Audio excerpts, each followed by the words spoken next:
Hello and welcome to Ruler 3's video review for Bloodborne, an action RPG from Software and Sony Computer Entertainment America, Japan Studios, for the PlayStation 4 exclusively. So this is the next game in the Souls series, I guess. While it doesn't have Souls in the series, it is made by the same people that did Demon Souls and Dark Souls and plays very similar to the other two. And I'm not going to lie, I've been very hyped for this game. This is a game I've been waiting for a long time because I'm a huge fan of Demon Souls and Dark Souls. I played Demon Souls, I think, 1 week after release when I got my hands on it, when a friend recommended it to me. And I've been playing them ever since I fell in love with them. So I tried to take my rose-tinted goggles off because it was going to be very hard for me to do that because, like I said, I've been hyped for Bloodborne. So I wanted to make sure that I gave this game a fair review. And honestly, even if I left them on, the game is pretty much exactly the way I thought it would be and is a great addition to the Souls series. So if you're into the Souls game, this is a great game for you.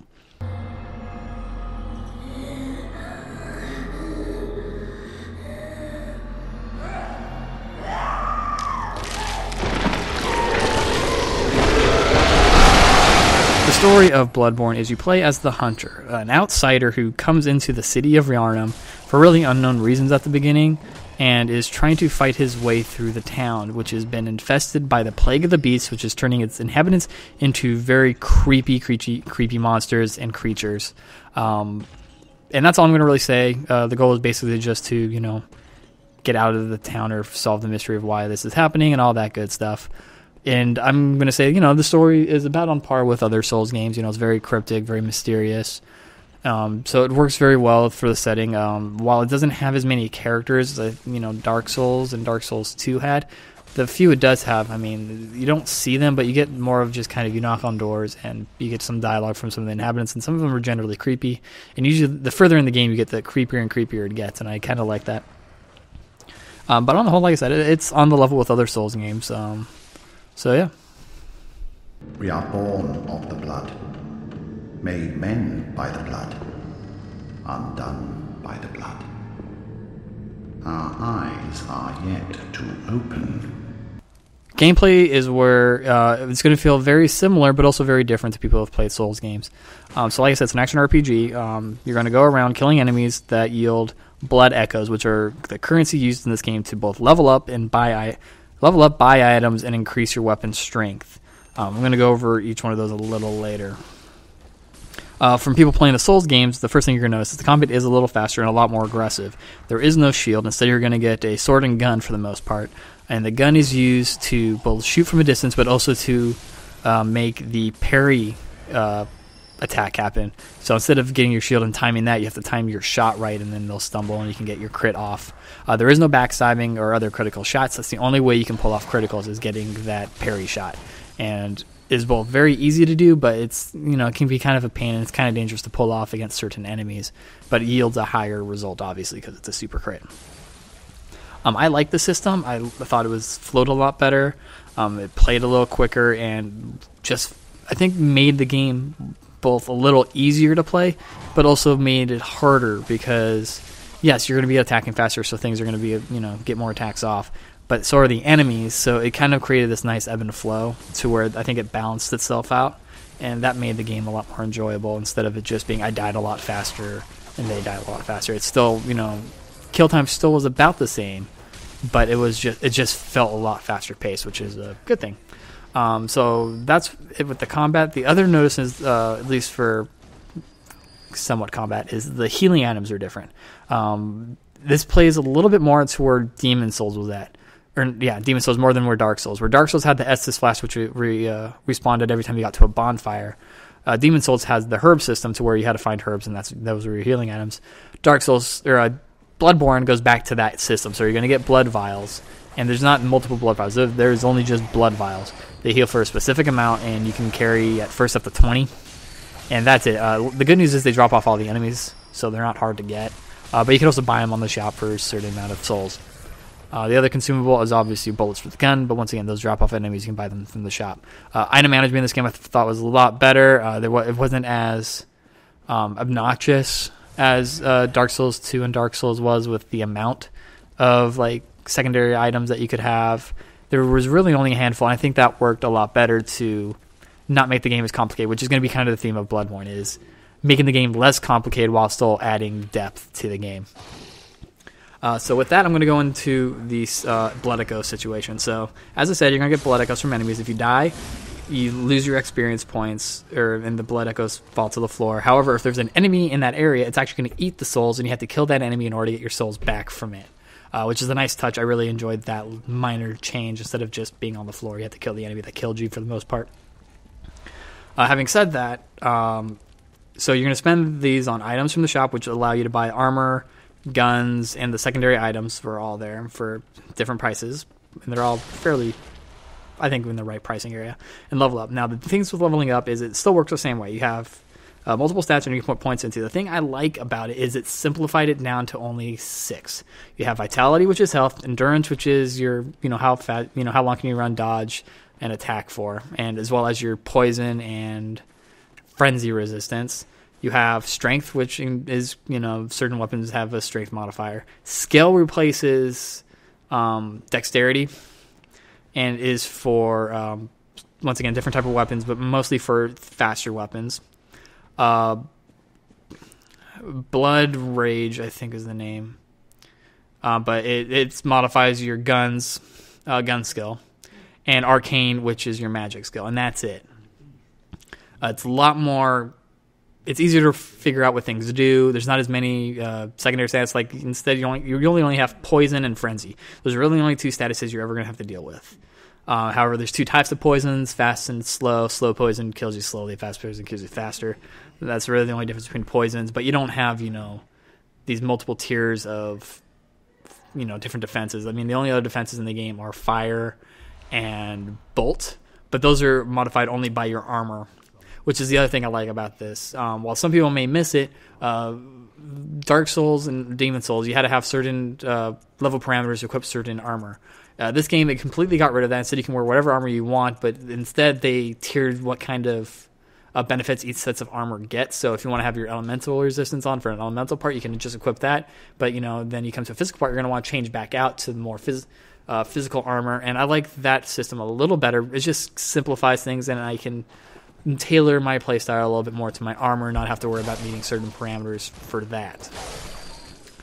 For those of you worried about customization, once again, customization is still in this game with the weapons, but instead of it being you use the shards and you level up to level 5 and then you kind of make that sword or weapon into a different kind of weapon with different types of stones, that they got rid of that. Instead, you're going to upgrade with basically, small, medium, large stones at different tiers.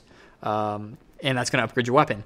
Instead, what it's going to do is you're going to unlock little equipment slots. Depending on the quality of the weapon, depends on if it has 1, 2, or 3.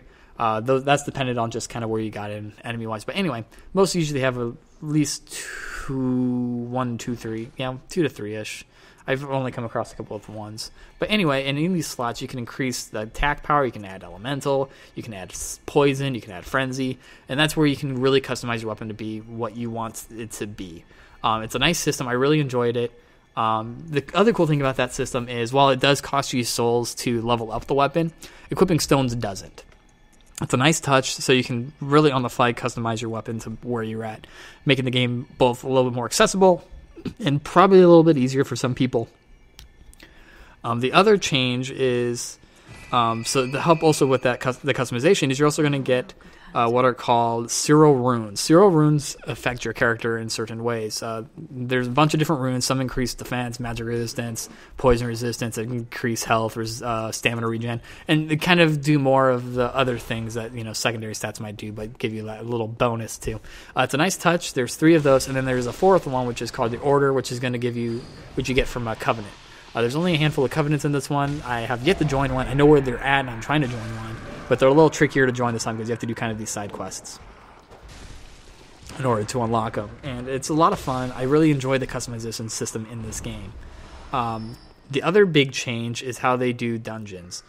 Well, not dungeons, but certain areas. These are called the Chalice Dungeons. These are random generated dungeons dependent on what kind of materials you use, what kind of chalice you use, as well as what kind of a sub chalice you use. There's a couple of chalices per main tier chalice. It's weird. They have randomly generated bosses, and they're a lot of fun. It's also a good way to earn extra souls because they do generate so quickly, and you can usually find one that's around your level and just farm it for a while. They're really fun, and I do like the random aspect of it. I've done a couple of chalice runs, and none of them have been the same in terms of layout as well as bosses. I think I've only really fought the same boss twice, and it was a smaller one, like a first boss. Usually these things have like 1 to 5 floors, and it's really fun. I really enjoyed the chalice dungeon idea. It's a great touch, and it just adds a little bit more replay value to the game. And that's pretty much it. I mean, the game's still ridiculously hard at some points, but I think in terms of overall difficulty, this is probably one of the easier ones, in my opinion. A little bit harder than Dark Souls 2, though. It's kind of in between Dark Souls and Demon Souls is kind of where I would put it. Where Demon Souls was fairly... I mean, you'd solo that game, except for maybe one or two bosses. And Dark Souls, I had to have help on a few more than that. This one I was able to solo, but it would have been nice to have help. And that's the other change I want to go into co-op is instead of writing your name on the floor, someone clicking on it and summoning you, you ring a bell, and then hopefully someone rings the partner bell, and you really get summoned to their world, or they'll get summoned to yours, depending on which bell you rung. It's a nice touch. I really did enjoy it. It's a little bit less obnoxious than reading all the yellow and red names on the floor. I haven't done any PvP because nobody's invaded me. Mostly because in order to get invaded, certain requirements have to be met, and I kind of like that a little better. So yeah, the game's a lot of fun and is right up the. Once again, I think if you're in the Souls games, it's a good entry. And if I think you're new as well, I think this is a little bit more accessible than starting off with Dark Souls or Dark Souls 2. Oh, Amygdala. Oh, Amygdala. Have mercy on the poor bastard. So I've been talking a lot about the positives. The game's great. The only real downfall is, forgot to mention this gameplay, is load times and frame rates. Frame rate will drop every now and then, I've noticed, and the load times can get kind of obnoxious, although they're working on a patch for that. But other than that, the game is almost flawless, in my opinion. It's a great entry into the Souls series. I think if you haven't played a Souls game and want to get into this, might be a good one to at least try. It's going to be discouraging at the beginning because Souls games are just hard in general. Bloodborne is no exception, but I think it's a little easier than some of the other entries, but not by much. And then the difficulty ramps up the further you get, obviously. I'm giving Bloodborne a buy rating. Bloodborne is really... It's one of the first games to ever meet my expectations of hype. The last game I got really hyped for was Dark Souls 2.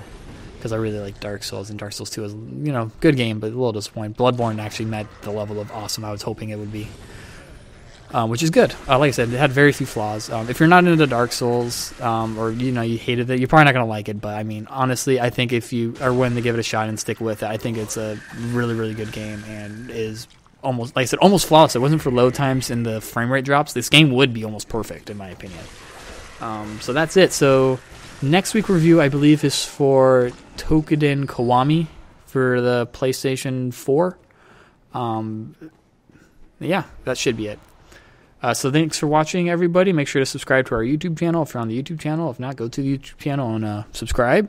Check out rule3.com for all our news, updates, and podcasts that we do. News is usually daily. I haven't been posting a lot because I've been sucked into Bloodborne, and nothing really major has happened as well. But podcasts go up Sunday. Roy's Retro Review should be back this week. If I didn't post a video, I'm sorry. It's been a crazy week setting up. I'm still trying to get some stuff ready, and Bloodborne really has sucked my life away. It's that good. But anyway, like us on Facebook and Twitter, and make sure to tell your friends. We're also having a Patreon campaign that you can go and donate to if you want to. Any amount helps. I have a couple of goals up that if you want to look and check it out. Once again, thanks for watching, everybody. Until next time, always remember to trust in the rule of 3.